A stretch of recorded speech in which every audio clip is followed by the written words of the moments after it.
Hello, everyone. Welcome to VRIC Media, your most trusted voice in metals and mining. I am your host, Daryl Thomas, and today you're in for a treat as we are interviewing Rick Rule, the CEO and founder of Rule Investment Media. How are you doing, Mr. Rule?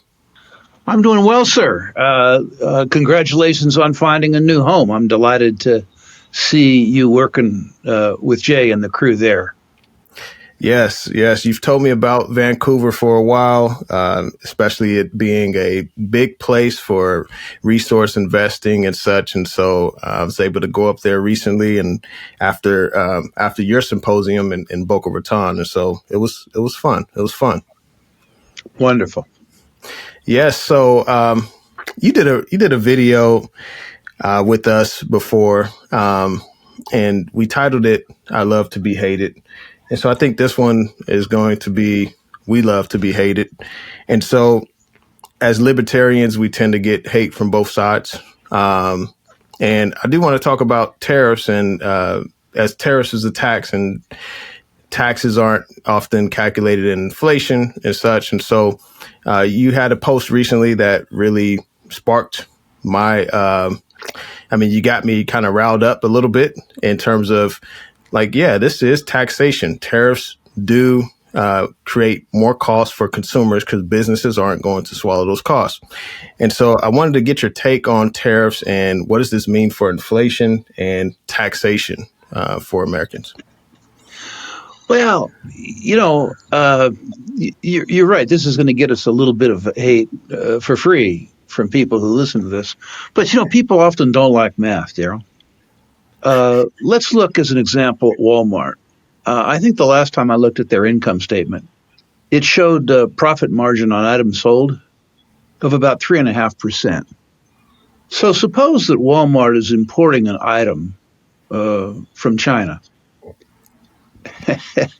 and they put a 30% tariff on it.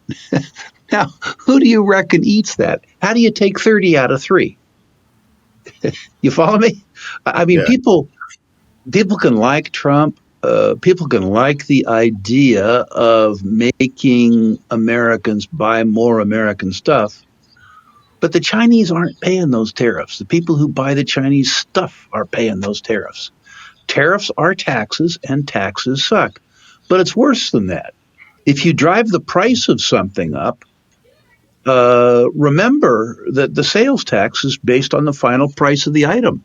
So if you had something that was going to be $1 and now it's $1.30, if you live in the People's Republic of Washington, like I do, and there's a 7.75% sales tax or whatever it is, you're paying 7.75 on $1.30 rather than just $1.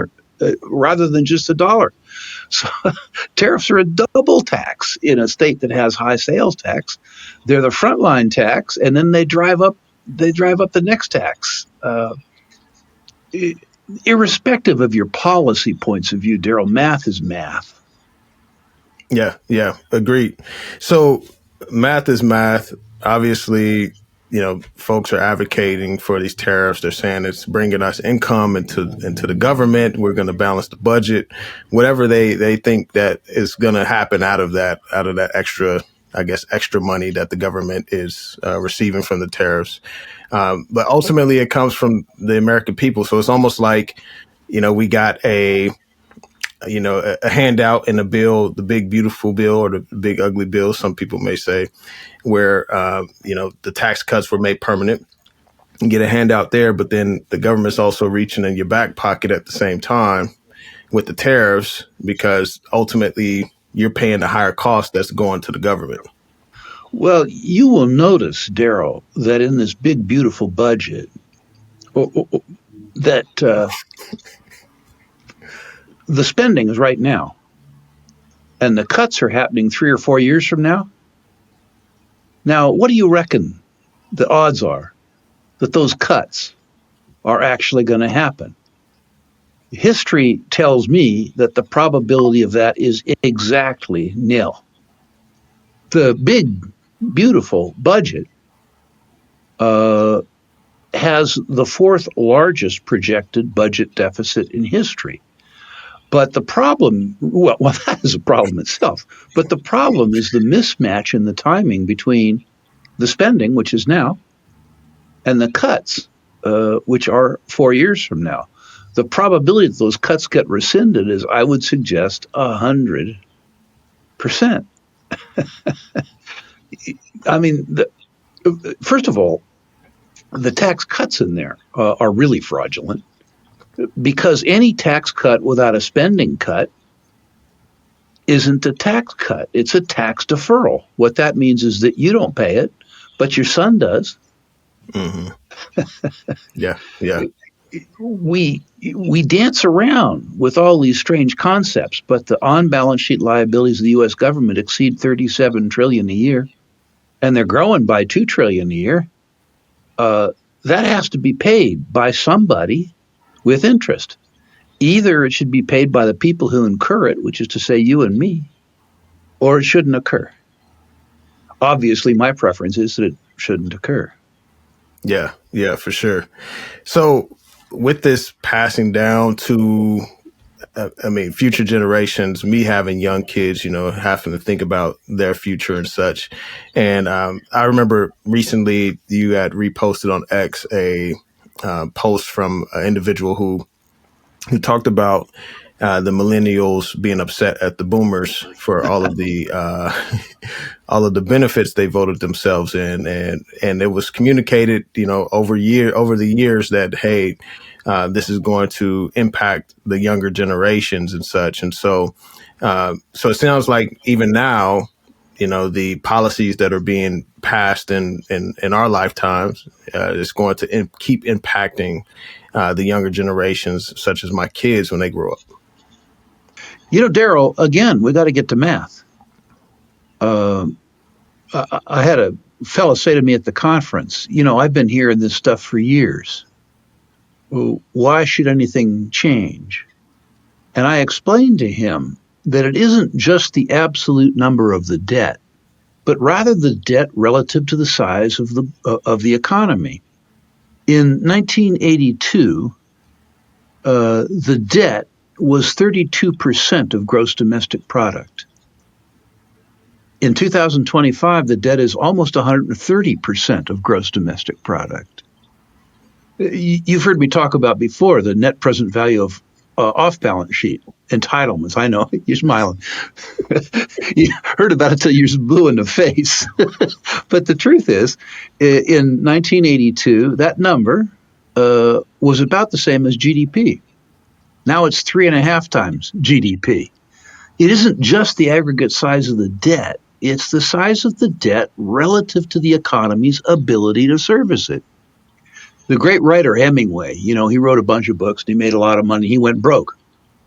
And they asked him how he went broke, meaning, how, with all his income, did you manage to go broke?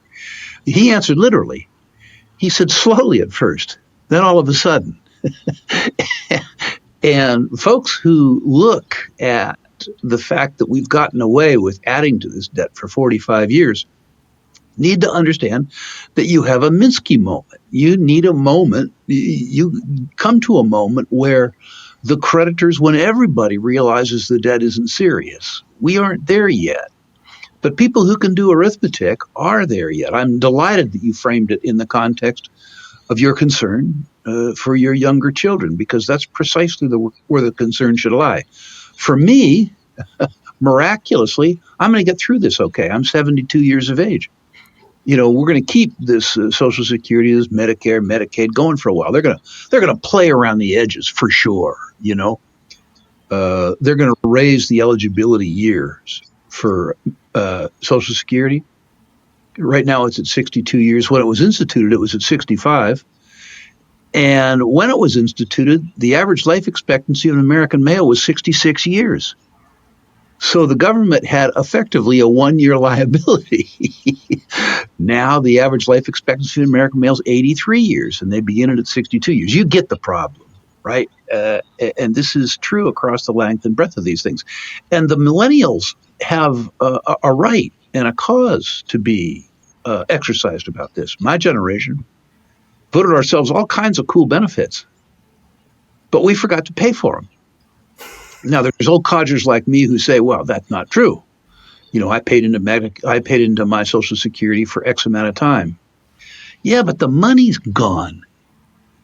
The money that you paid into the Medicare Trust Fund and the Social Security Trust Fund, that was used to buy 30-year Treasuries to fund the current deficit of the government. So you borrowed money from your IRA to go out drinking, and you threw some IOUs in your IRA. It doesn't work like that. The money's gone. People got to get to this. Yeah. Yeah. I've heard you say that quite often. And just as long as I've known you, that the money is gone, the money is not there. And so, it's hard for some folks to wrap their heads around that. So recently, there was some huge news about the tariffs on copper. Copper price shot up, and then there was another bombshell dropped in terms of like what was actually impacted by the tariffs, and kind of gave some clarity to that. And so I was wondering, in your perspective, does this change your view on copper at all, in terms of the tariffs, or was that just like noise? Daryl, this is all theater. When I look across the length and breadth of these tariffs, it's pretty clear that this is just a series of transactions. There's no rational policy behind this. It's just all a great big game of let's make a deal. Don't get me wrong, I'm bullish copper. Maybe not this year, maybe not next year. But 3 years from now, 4 years from now, 5 years from now, I'm extremely bullish. And it has nothing to do with the president. It has to do with the fact that for 30 years we've underinvested in copper exploration and copper development and copper production. Meanwhile, the uses of copper have exploded. AI, electric vehicles, but more importantly, we've talked about this on your show, Daryl, 1 billion people on Earth that have no access to primary electricity. And we're going to fix that over the next 20 years. It's going to take copper to make that electricity. It's going to take copper to get that electricity to them. It's going to take copper in their homes to take advantage of that electricity. International Energy Agency suggests that worldwide electrical demand is going to double by 2050. That's really, really, really profound. The amount of copper that will be required around the doubling of demand for electricity in just 25 years is staggering. And we don't have the copper. That's nothing that Mr. Trump can change with tariffs. He may be able to fiddle around the edges a bit. He may be able to benefit some donors or some voters or something like that. But this circumstance, by the way, meaning the copper market, that depends on things like investment in copper, the utilization of copper, whether or not in the near term we have a recession. If the copper price accidentally goes down, I'm sure Mr. Trump will take credit for it, but he won't have accomplished anything. Yeah. Yeah. There was a lot of alarming, the news about the jobs numbers was pretty alarming. It caused a lot of uproar. Some people were saying, well, they were always skeptical to begin with and such. And I mean, which was a huge revision downward and such. And what was your view there on that situation?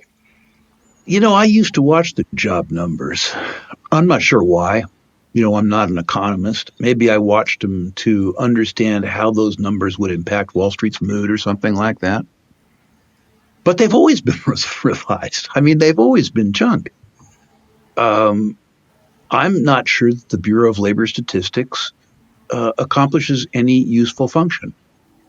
I think that Mr. Trump would like to thank and excuse the leadership because they didn't produce numbers that show that he'd caused some economic miracle. I would have thanked and excused them because their track record for forecasting is unblemished by success. And we pay them a fortune. This whole thing of government statistics, Daryl, they seem to me to be all politicized. You and I have talked before about the CPI, which our friend Mike Maloney describes as the CPI Lie. They tell you that the deterioration of the purchasing power of the U.S. dollar is going along at 2.5% compounded. Give me a break. Look at the price of everything you and I buy. In the period 2020 to 2025, gasoline doubled. Mortgage interest rates double. Food up 60%. What do you mean 2.5% compounded? What those people must smoke used to be illegal in most states. And the statistics around, jobs and jobs growth, I suspect is similarly crazy. I'm not sure that there has been any malice at the Bureau of Labor Statistics for Trump or against Trump. I just think they're incompetent. Yeah, yeah. And so it sounds pretty common with government as a whole, right? People have said this is unconscionable, that we need these numbers. Why? Why do we need fake numbers? Why do we need numbers that need to be restated in 30 days and then restated again in 90 days and then restated again in 360 days? What good are those numbers? I mean, it might be that having real numbers would be useful, but real numbers have not been on offer in my entire life, and I'm 72 years of age. Yeah, yeah. Has nothing to do with anything, right? We've got 3 of the best porphyry copper targets that I've seen in the past 25 years of exploring for porphyries. Vizsla Copper, we're the team that brought you successes including ISO Energy and Vizsla Silver. We've put our foot on 2 outstanding projects in central British Columbia with copper and gold and some molybdenum in there. Our Poplar South project, we're drilling there at the moment, and I think we're on the verge of a major discovery. If you want to learn more, you can find us at vizslacopper.com. So just thinking about where we're at, and we talked about gold a lot at the symposium. The sentiment around gold was just off the charts. I can't say off the charts. I have, this is my first bull market I'm participating in. So compared to other bull markets, y'all may have said like, yeah, people was getting naked or something when the gold price is rallying or something. Who knows, right? So I'm thinking what is how are you feeling right now about gold and how it's performing? Well, let me personalize it for you. Your new employer, the VRIC, their conference is going to look like a love festival this year. The gold price is doing well. The senior gold stocks have started to move. I've been through 3 prior precious metals bull markets, Daryl. And what happens every time is that leadership in the market goes down the quality trail. It goes from gold to the best of the best, to the best of the rest, to the single asset producers, to the junior producers, to the developers, to the explorers. The bottom of the list, those small companies that populate the Vancouver Resources Investment Conference, they move the last, but they move the fastest and the furthest. And I suspect, you've already started to see, you were at my conference, the difference between this year and last year was noticeable. Last year, people were respectful. They were studying. They were working hard. This year, they were buying stuff. It was a very, very, very different conference. 2023 was suspect way different. The mood at the VRIC this January will be euphoric. Yeah, definitely. So I've been seeing the royalty streamers, they've been moving, the miners have been moving. There was a recent report with the World Gold Council where there's a lot of inflows into the ETFs and such. So it seems like people are gravitating more towards the equities. That's true. First of all, it's profound. I remember on your show, Daryl, in 2023, your listeners expressing skepticism at best. The gold had moved, but the gold stocks hadn't moved. And I remember saying to you, well, that makes perfect sense. The gold moved because central banks buy it, and they don't buy gold stocks. So asset class that has a buyer moves. Asset class that doesn't have a buyer doesn't move. The ETFs, the gold equity ETFs, didn't really begin to move until 18 weeks ago. And I think really it was the share price increases that you saw in Agnico Eagle and in Wheaton Precious that led to the beginnings of the influx of the money into the ETFs. Understand that the ETFs are mostly market cap and volume weighted, which means that they will exaggerate in their early stage the market response of the biggest and the best companies. But valuation anomalies will occur. You will see the biggest and the best companies trade at a multiple to net asset value for the big companies and at a discount to the net asset value for the smaller companies. When that happens, two different things happen. Value arbitrageurs, old cheapskates like me, begin to buy the stocks that are trading at lower valuation multiples. And if we don't do that, the big companies take over the little companies. But either way, the gap begins to go away. So the circumstance that you've described is absolutely accurate. I don't think that there's any question anymore that we're in a gold bull market. The question becomes, what stage of the precious metals market are we in? And probably at the VRIC, when does the flow of funds come down into the juniors? And oh, by the way, when do the silver stocks really move? The VRIC is a speculative conference, and the market, I can't say if it's going to be this year or next year or the year after. This market, believe me, will go from investment-led to speculative, something we haven't seen at the VRIC for 10 years. Yeah, definitely. So I've been seeing, I've been mostly positioned in the royalty and streaming companies. I just love the model with the reduction of risk and such. But oftentimes they trade at premium valuations because of like the benefits you get from owning them, right, in terms of the less exposure to risk and such. And so what do you think about that sector? Do you think the royalty and streamers still got room to move in this market? Absolutely. A lot of room to move. This is another place where there are valuation anomalies. The biggest ones trade at substantial premiums to net asset value, not taking into account, exploration, development upside, stuff like that. The mid-tier ones at lower multiples, and the smaller ones lower multiples too. What you will see is that either the valuation anomalies disappear, or else the smaller companies disappear, being eaten by the big ones. The very recent acquisition is an example of Origin by Triple Flag, and the more recent acquisition of Sandstorm is ample demonstration that over time the markets are efficient with regards to valuation anomalies. Congratulations, too, on your own focus in royalty and streaming stocks. Ironically, when the bull market hits a fever pitch, the very high-quality companies underperform the less high-quality companies. That's just the way it works. But the truth is, Daryl, if you give up a little bit of your upside in return for removing most of your downside, you've made a good trade. So congratulations. There are portfolios that I constructed for people when I was still in the business of managing other people's money that were entirely royalty and streaming in the oil and gas and mining sector. I determined that while these customers wanted to participate in the beta around resource markets, they didn't want to participate in the operational challenges that the producing companies had. And the consequence of that is that I was able to construct portfolios that performed extremely well, that were solely comprised, both in mining and oil and gas, of royalty and streaming companies. Yeah. I remember on one of my shows that I had you on fairly recently. It was been a few months, but we had covered gold royalty, and I had asked you the question. I said, Rick, why isn't gold royalty moving?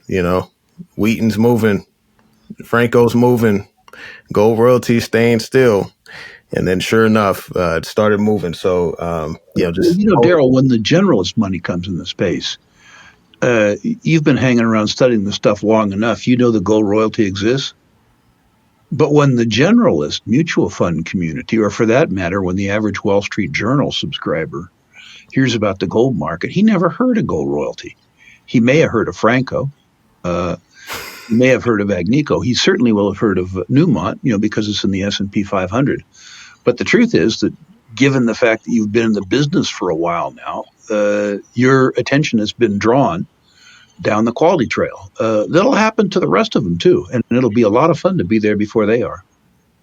Yeah, for sure. And then what are your take on recently some of the miners had earnings? I know Newmont had earnings and they beat and such. And so I was wondering what's Rick's thoughts been on the earnings calls? Well, I was relieved. I mean, first of all, Newmont's earnings blew my own estimates away. And I heard it from a friend of mine in Newmont that Newmont's earnings blew Newmont's estimates away. I mean, you and I talked about their change of strategy a year ago. They had by then 6 lousy quarters. By the way, 2 lousy quarters came after that. So they had 8 straight lousy quarters with higher than expected all-in sustaining costs and lower than expected cash flow and free cash flow. They began to deal with the problem 2 years ago after the acquisition of Newcrest, where the management team promised the institutional investors that they would sell off substantially all of their tier 2 mines, raising cash to pay down the acquisition cost of Newcrest, but also freeing up management time and attention to focus on the big mines, the mines that could really make a difference.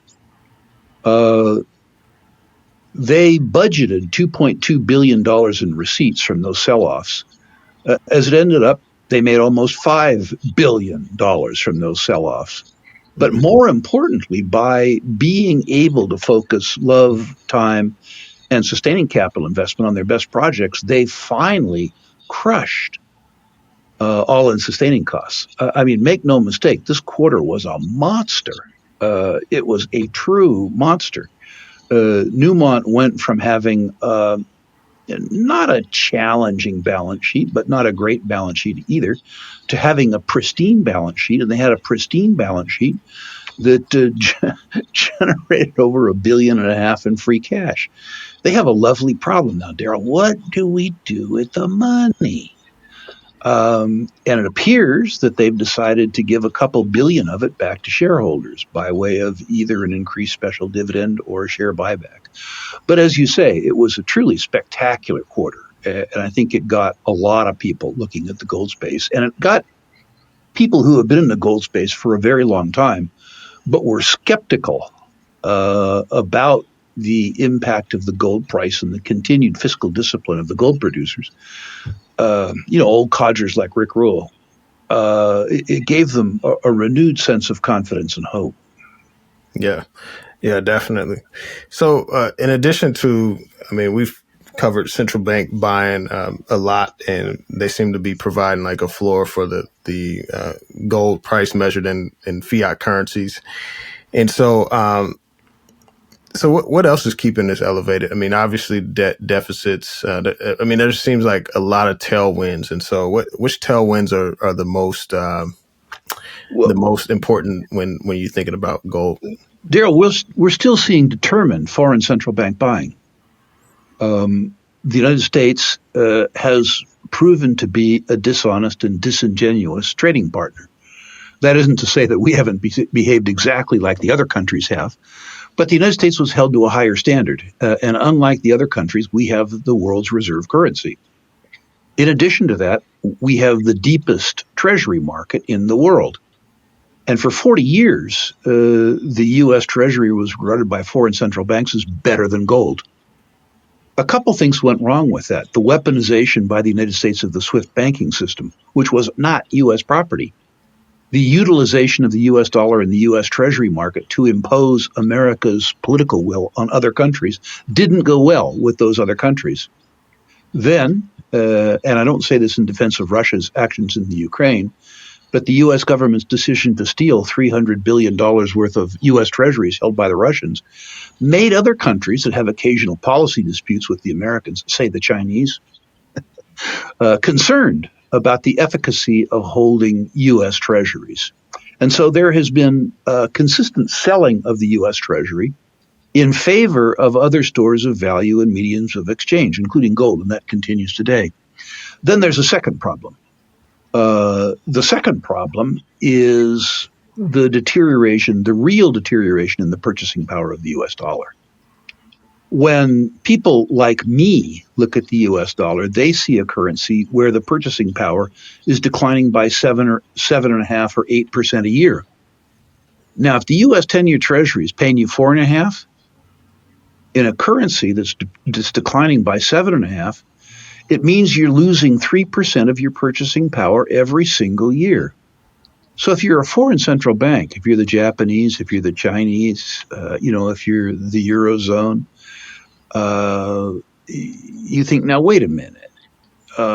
We have a government that's going to use its currency to punish us if we disagree with them. And we're losing 3% a year compounded. If we leave our money in the U.S. Treasury, we're going to have 35 or 36% less purchasing power 10 years from now than we have today. Why would we do that? So, on the one hand, you have a continuation of the circumstance, foreign central bank buying that's moved gold. On the second hand, you have Americans, citizens, and citizens in other countries too, that are looking at gold as a way to maintain purchasing power in a circumstance where, almost irrespective of the currency, people are concerned about it. When I talk about deterioration in the purchasing power of the dollar, I'm not talking about relative to other currencies. I think the U.S. dollar over the next 10 years, as an example, will do well against the Canadian dollar. But as an absolute sense, you and I don't spend Canadian dollars, at least not many of them. What we're concerned about is the maintenance of our purchasing power in U.S. dollars. And I believe, Daryl, in the fiber of my being, that the U.S. dollar likely loses 75% of its absolute purchasing power over the next 10 years. When in history, people like you and I have been confronted with a circumstance like that, one answer has been gold. In the decade of the 1970s, the U.S. dollar lost 75% of its purchasing power. That's not Rick Rule's number, by the way. It's the Office of Management and Budget's number. After criticizing government statistics, I'm using one, of course. But they suggest that the U.S. dollar lost 75% of its purchasing power in the decade of the 1970s. In that same decade, the gold price ran 30-fold. I'm not suggesting to you the gold price could run 30-fold. It's already up 12-fold since the year 2000. But I am suggesting that the rise in gold could easily mirror the decline in the purchasing power of the U.S. dollar. Also, in the decade of the 70s, an index of gold stocks outperformed the gold price 2-1. Again, I'm not suggesting that's going to happen again. But what I am suggesting is that given the inevitability of the decline in the purchasing power of assets denominated in fiat currencies, irrespective of whether they're Canadian or U.S., that historically gold has done very well during periods of time when that purchasing power has declined, and we're in one. Yeah. Thank you for laying that out. So one of the hated assets that you mentioned, I watched you on another show. You mentioned another hated asset. You love to be hated, and you love hated assets. Is oil. And I had thought about this when the I think it was a threat of 50% tariffs on India for buying Russian oil. I mean, what is it our business who India buys oil from anyway? But it was kind of interesting. So then it made me think of you saying that this is a hated asset that you are looking at. What are you thinking? What are you looking at there with energy? Well, first of all, there's near-term weakness in the oil price, which I like.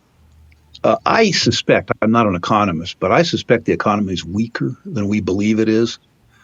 And I suspect that's why the oil price is used, because it gets used right now. Copper predicts what the economy is going to do a couple of years from now. Oil gives us a look at what the economy is right this instant. It gets used. But looking longer term, there's a few interesting things about oil. We've talked about this on your show before, that the big thinkers in the world, what was his name, Justin Trudeau and Biden, and you could lump Trump into this maybe. Well, probably not. But, they all suggest to you that the internal combustion engine is going to go the way of the dodo, and that we're going to have peak oil demand in 2030.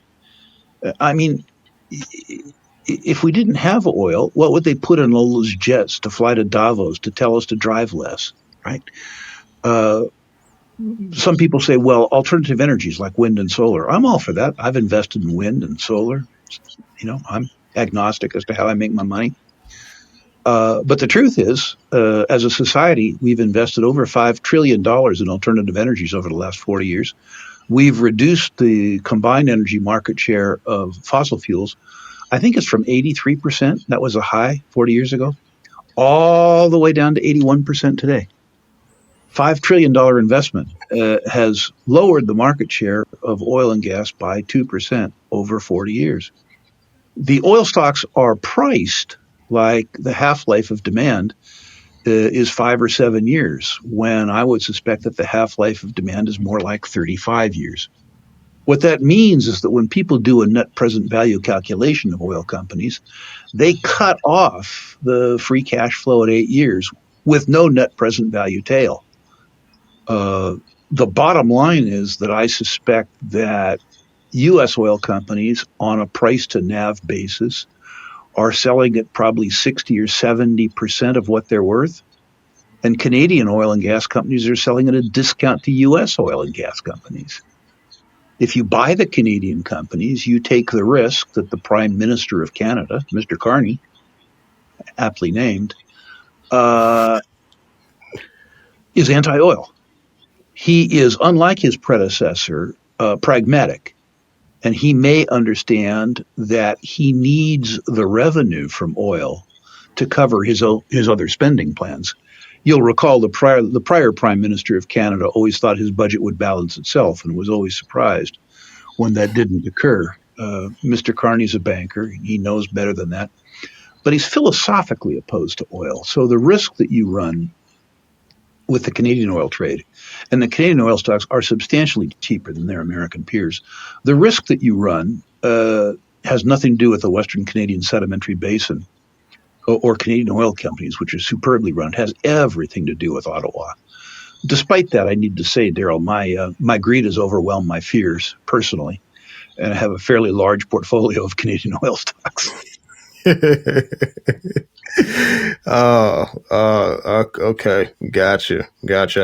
I have one on my watch list that's been beat up over the last few years, and I haven't touched it, and I may go look at it again. What are some other assets right now, commodities that are hated that Rick Rule is looking at? Well, I'm always leery about giving my speculative picks to podcasts. But if you're doing it for the VRIC, your audience now is comprised mostly of rodeo riders, so I'm less afraid. I like deposits that are potentially very, very large, that are in out-of-favor commodities and usually out-of-favor countries, that don't have a catalyst pending in a time frame that appeals to most speculators. As you said in the onset, I really like hate. That's what I like. And I like deposits that have maybe, $20 billion in situ recoverable reserves and resources that people don't like for various reasons, likely because the commodity's not hot. You'll recall when you and I first started talking, uranium wasn't hot, and I was in love with uranium because it was unloved. So there's a deposit in a place called Malawi, which most speculators can't even spell, never mind find on a map, that will produce both rutile and graphite, two commodities that right now bore the hell out of most investors. So I'm attracted to that. I think the deposit likely is a $20 billion deposit. There's lots of obstacles. Malawi doesn't have much of a mining industry, so their mining code is very backward. There's a lot of metallurgical and process issues that haven't been solved, but this will be either the first or second largest rutile and the first or second largest graphite mine on the planet. We likely won't have the unanswered questions answered for 2 years or 3 years. Most of my competitors have trauma holding stock over a long weekend. So this is the ideal sort of stock for me. Then there's a rare earths company called Meteoric in Brazil. You may have seen them at my conference. Most people don't know anything about rare earths. 16 elements, all of which are unpronounceable and unspellable, but they're critical for the way we live. Rare earths had to run and then had to collapse. As a consequence, people hate rare earths.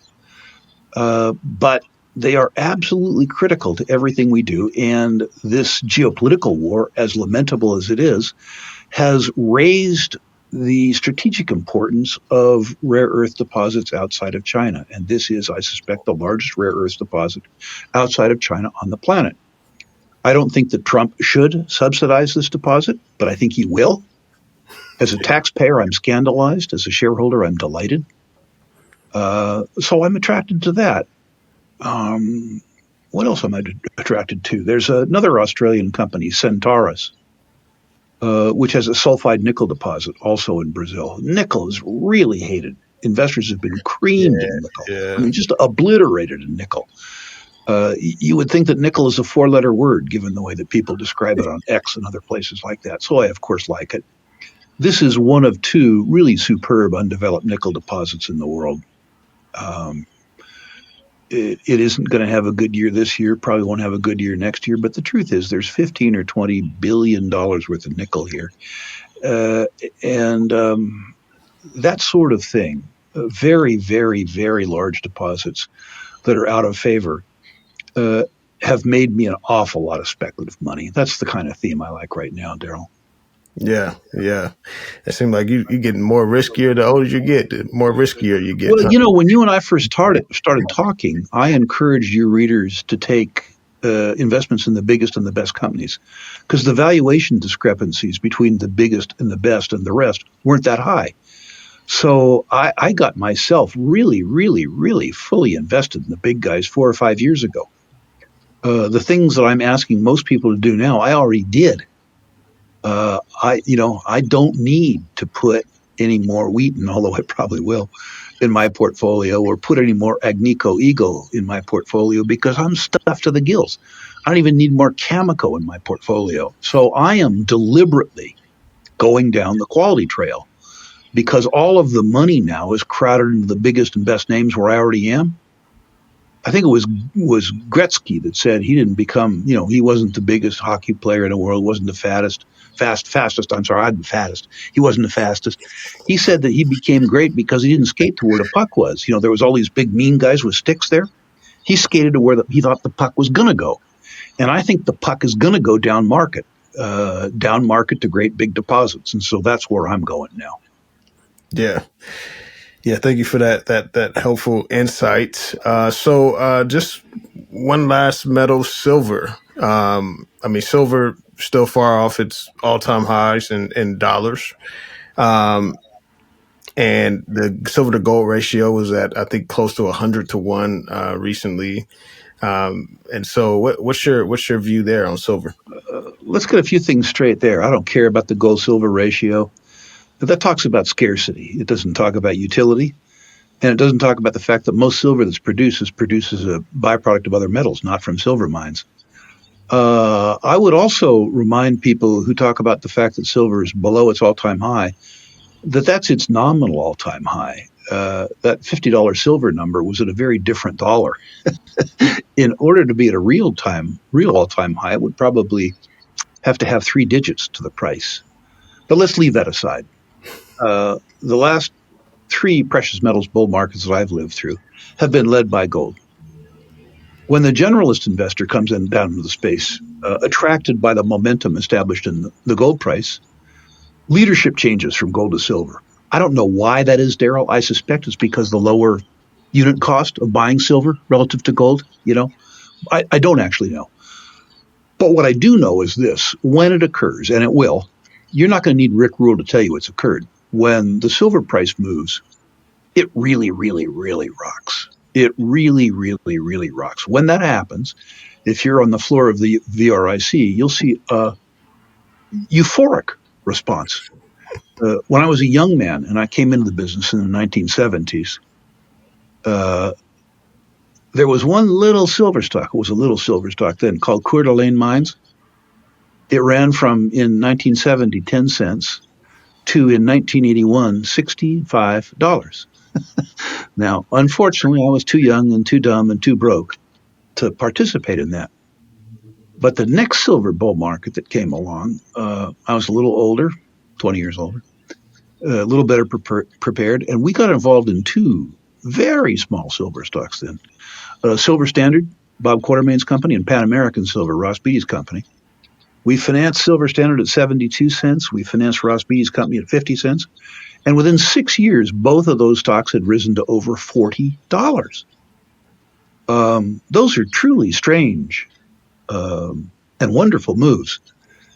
And unfortunately, I haven't been able this cycle to find anything as cheap as Silver Standard or Pan American Silver, particularly anything run by as fine a guys.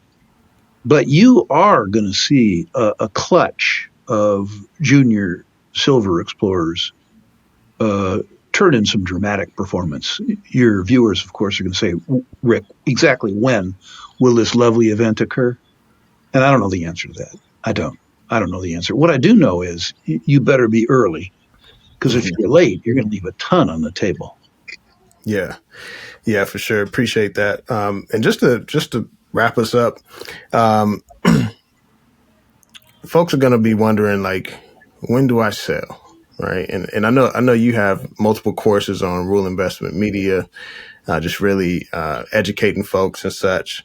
And as we participated in this uranium bull market, I recall multiple times where you're saying, "Yep, they're getting ahead of themselves. I'm trimming some of the profits off," and there was multiple opportunities to rebuy back in and such, and I was able to participate in that too. Versus some folks who held and thought it was going to the moon, ended up losing a lot of money, and they were very frustrated and ended up getting out of the trade or whatnot, and so folks probably be wondering, like, okay, how do I know when to sell? And so could you speak to that? Well, to begin with, I urge people to own the number of stocks in their portfolio that corresponds with the number of hours per month they're willing to work. So let's say you're willing to spend 10 hours a month studying your gold stocks. 10 should be the number you own. So if you want to buy another one, you have to sell one. Warren Buffett talks about that. He says your portfolio is your hog farm. And if you've got room at the trough, that's your money for 10 hogs. If you're going to add a new skinny hog, you got to kill an old fat one. That's all about relative valuation. But we're coming into a market that's going to test people with regards to that. They're going to be making money on their mistakes. They're going to be really, really, really aggressive. What I do in the speculative stocks, Daryl, is, well, there's actually a long course on this, but the easiest answer is if you buy a stock in anticipation of the answer to an unanswered question, like they're gonna drill a hole and the hole's either going to work or not, right? And if it works, the stock's going to triple, and if it doesn't, it's going to fall by 25%.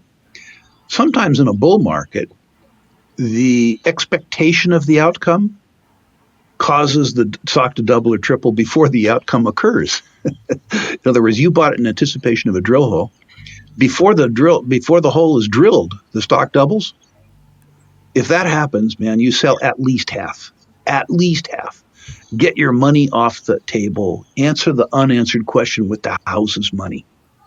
When the market is going crazy enough that stocks are going up in anticipation of the answer rather than in response to the answer, take some cash and run. The second thing is, if you make a mistake, if you buy a stock because you think XYZ is going to happen, then it becomes apparent it's not going to happen. Let's say you bought the stock for $1 and you think if XYZ happens, it's going to go to $3 or $3.50 or $2, whatever the number is, right? But it becomes apparent that XYZ isn't going to happen. And the stock isn't selling at $1 anymore. It's selling at 70 cents. Stomp it. Kill it. If the reason to own a stock goes away, the stock has to go away. So many people say to me, Rick, I'm going to wait till I break even. Well, why are you going to break even? The reason that you wanted the stock is history. The stock has got to be history. You know, Daryl, that I review people's portfolios for them at Rule Investment Media. And sometimes I talk to people about their portfolios, invariably when the portfolios are too big. And the conversation goes like this. The guy says, well, I'd like to ask you about some of my stuff. So ask away. Well, the first one on the list is Amalgamated Aardvark, right? 2 A's. And I say, or he says, what do you think of Amalgamated Aardvark? And I say, well, I don't think anything of it. Until this moment, I was blissfully unaware of its existence. What do you think of it? He said, well, I don't know. Well, why do you own it? Well, Bob Bishop recommended it. Oh, Bob Bishop's been retired for 15 years. Well, I can't sell it anyway. Well, why can't you sell it? Because I paid $4.50 for it and selling for 40 cents now. And if I sell it, I'll lose $4.10. And then I have to say, sir, you've already lost that $4.10. The question is, what are you going to do with the 40 cents that's left over? And if there's no reason to sell a stock, to own a stock, you got to sell a stock. And that's really hard for people. Really, really, really hard. But, we're playing this game for money, Daryl. This is not a dress rehearsal. This is your life. It's your kid's life. Mm-hmm. You got to be able and willing to make those decisions, or you got to do something less risky with your money. Yeah, or you can go to the Rule Symposium every year, and let's say a company's not there, Rick may have sold or something like. Very true. I was in 2023 when you had invited me out the first time. I took a position in Empress Metals, Empress Royalty, and I'm up like close to 200%. And so the thought comes across my mind for sure, but it's like I think I'm in it for longer than that, And so, well, you got to decide, Daryl. You got to decide how many hours per month you're working on stocks, and that's the number of stocks you need to own. And if somebody comes along better than Empress, then you sell it. Otherwise, you relax. Yeah, being up a significant amount, like in stocks like Gold Royalty and Empress, it's very tempting. Like you're up over 100%. You're like, okay. If you're up 100%, there's no harm in trimming some. You haven't made the money until you've taken the money and you've paid the taxes. You need to decide for yourself and your family every day, Daryl, how you rebalance your portfolio in the best interest of your family. Do you take it out of the more speculative stuff, put it in the more senior stuff? You don't make sure that you don't give back too much of what you have? Or do you look at the fact that you've gone from doing this as a sort of a sideline to, in effect, working in the industry with the VRIC and decide to maximize the gain on the knowledge that you're absorbing and creating now? And that decision is a personal decision. That's something that an old fat codger like Rick Rowe can tell you. Yeah, for sure. Well, Rick, man, appreciate you for coming back on the show. Looking forward to having you back at some point, and looking forward to seeing you at VRIC as well. And so, anything you want to share with the audience? It sure is. If you care what I have to say about resources, I'll personalize the information. Go to ruleinvestmentmedia.com and list your natural resource stocks. I'll rank them for free. 1 being best, 10 being worst. If you couldn't attend the Natural Resources Investment Symposium in Boca Raton, remember that the entire proceedings were recorded, and you can buy those recordings. If you buy them and you play the recordings and you don't think they're worth what I charged you, email me. I'll give you your money back. This is the only riskless guarantee in the mining business. And finally, Daryl, I'm very proud of your progress over the 4 or 5 years that we've known each other. Congratulations on your new post. You've worked hard. You deserve it. Although you're working for my competitor, he's a very good friend of mine. And I look forward to seeing you on the floor of VRIC, if not sooner. Congratulations, sir. By the way, all good things happen at the Rule Symposium, which is where I suspect you met young Jay. Yeah, for sure. I told you, I sent you a text. I said, you got the Midas touch, things just turn to gold. Well, I'm glad they're turning to gold for you. All righty. Well, you all heard it. Be sure to hit the subscribe button. We'd love to have your support. VRIC Media. We're going to be continuing to put out content and interviews like this. So love to have your support. Hit the subscribe button as well as the notifications bell. And we'll see you next time. Appreciate you, Rick.